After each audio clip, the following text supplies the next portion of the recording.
माझं काम जे आहे थोडंसं लेट झाल्यामुळं मी रिक्षा करून जात आहे. हा आहे चेंबूरचा सुभाषनगरचा हनुमान मंदिर आहे. इथं आम्ही सत्संगला दर आठवडी शुक्रवारी इथं सत्संग होतो.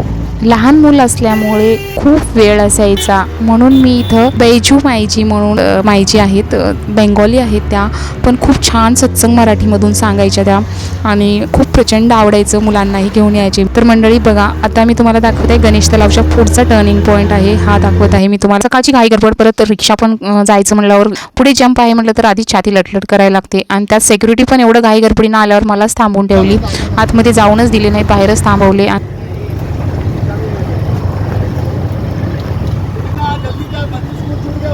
हां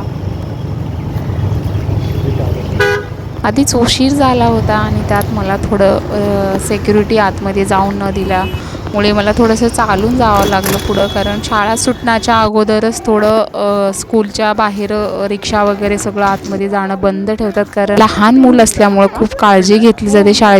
येईपर्यंत शाळा जी आहे, लहान मुलं जे आहेत गाडीमध्ये बसवले होते, फक्त जे बाकी होते ते माझ्या गाडीमध्ये मोठे मुलं बाकी होते. इथे काम करते वेळेस मला कोणत्याही गोष्टीची भीती किंवा काहीच वाटत नाही असं मला, कारण आपली माणसं असल्यामुळे माणूस बिंदास राहतं.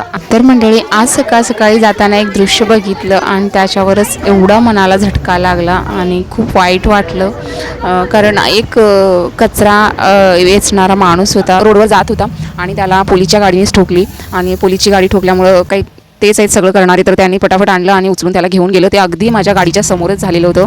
खूप वाईट वाटलं, पूर्ण मेंदू बाहेर पडलेला होता आणि माहिती नाही तो वाचला का नाही, कारण आम्ही तिथून निघालो. तर मला खूप वाईट वाटलं आणि मनात कुठं ना कुठं असं वाटलं की देवा, उद्याचा दिवस कोण बघणार आहे हे पण माहिती नाही. त्यासाठी मंडळी खुश राहा, तुमच्यासमोर पण उद्या मीच बोलणार आहे का नाही हे मलाच माहिती राहणार नाही, त्यासाठी खुश राहा हेच मी तुम्हाला सांगू इच्छिते. घरी आले, भजे तळले, कारण आज पाऊस होता थोडाफार, तर मुलांना भजे खायचे होते. संध्याकाळी भजे पापड त्यांना तळून दिलं, दूध दिलं प्यायला आणि मी वरती निघून गेले, कारण आता हे काम करत मला स्टिचिंग पण करायचं आहे आणि खूप सारे मला कपडे आलेले आहेत स्टिचिंग करायचे, तसंच ठेवलेलं आहे. आता खूप सारे स्टिचिंगचे कपडे पडलेले आहेत. फॉल लावते वेळेस कधीही एक आपण प्लेट जर मध्ये टाकून जर लावलं तर खूप छान फॉल बसतो आणि व्यवस्थित एकदम कुठेही चुनी किंवा गोळा होणार नाही. तर या पद्धतीने मी फॉल लावते. तुम्ही बघू शकता, मी तुम्हाला इथं फॉलचे जे प्लेट मारलेले ते पण दाखवत आहे. असे मी दोन्ही साड्यांना फॉल लावून घेतले.